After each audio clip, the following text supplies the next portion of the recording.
You can run, but you can't hide. Why your parents aren't narcissists. Why your parents aren't the worst people on the planet and the devil. How you doing, guys? From Florida, where I'm visiting some family as I'm in the garage here. I wanted to drop in for a moment and really remind some of you about victim consciousness and how that can permeate your entire lives. You see, you can run, but you can't hide. And we've become a society that's very quick to label people narcissists and abusers and X, Y, and Z. Well, guess what? There are thousands of things that you have done that people could call and label you an abuser or a narcissist.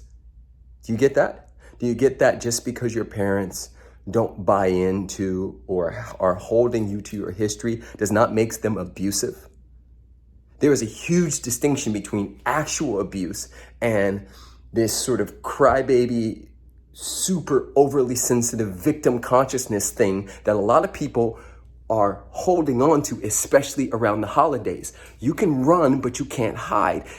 If you're not going to face it and put on your big girl panties, if you're not going to face it and put on your big boy underwear and actually lean in and learn how to be around these people, you chose them.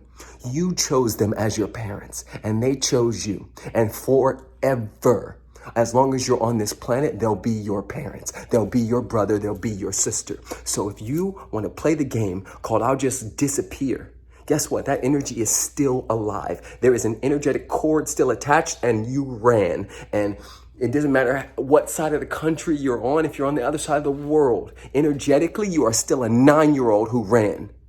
So until you face off with it, shh. Stop talking and stop putting your bullshit comments in my thing, because you, my friend, are afraid to lean in. That's what I mean by lean in. How about those apples, guys? Legit, from my heart to yours, nothing but love. And guess what? Some of you will say, this isn't love, Preston. You're supposed to always be rainbows and flowers in the park and positivity. There's only one way to be positive, and it's by acquiescing to my bullshit. Well, guess what? That's not the game I play. So you followed me. You can unfollow me because you don't like my opinion, but I'm going to speak my truth. And being in this work for 15 years and recognizing and realizing that and guess what? I didn't speak to my dad for years. And the way I left him was a huge F you. And you can create a win-win. See, what you guys are doing in your brain is you're saying it's either or. Either I'm home and I'm abused, or I'm gone and I'm safe. You're not safe when you're gone, and you don't have to be abused when you're home.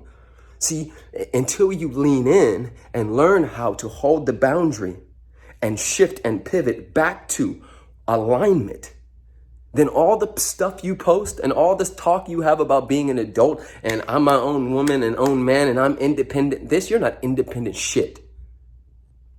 Stick that one in your pipe and smoke it. I hope this lands, and I hope that I'm triggering you enough to take your ass home and find out. Go home and lean in. Go home and have your mom ask you, are you married yet? Have them talk about your career and all your stuff come up. Have your brother or sister talk about how they love Trump and have your stuff come up. Then pivot, shift, hold the boundary, love yourself, love them, create a win-win. You can build a bridge, my people. You can build a bridge if you're willing to face it. But as long as you're running,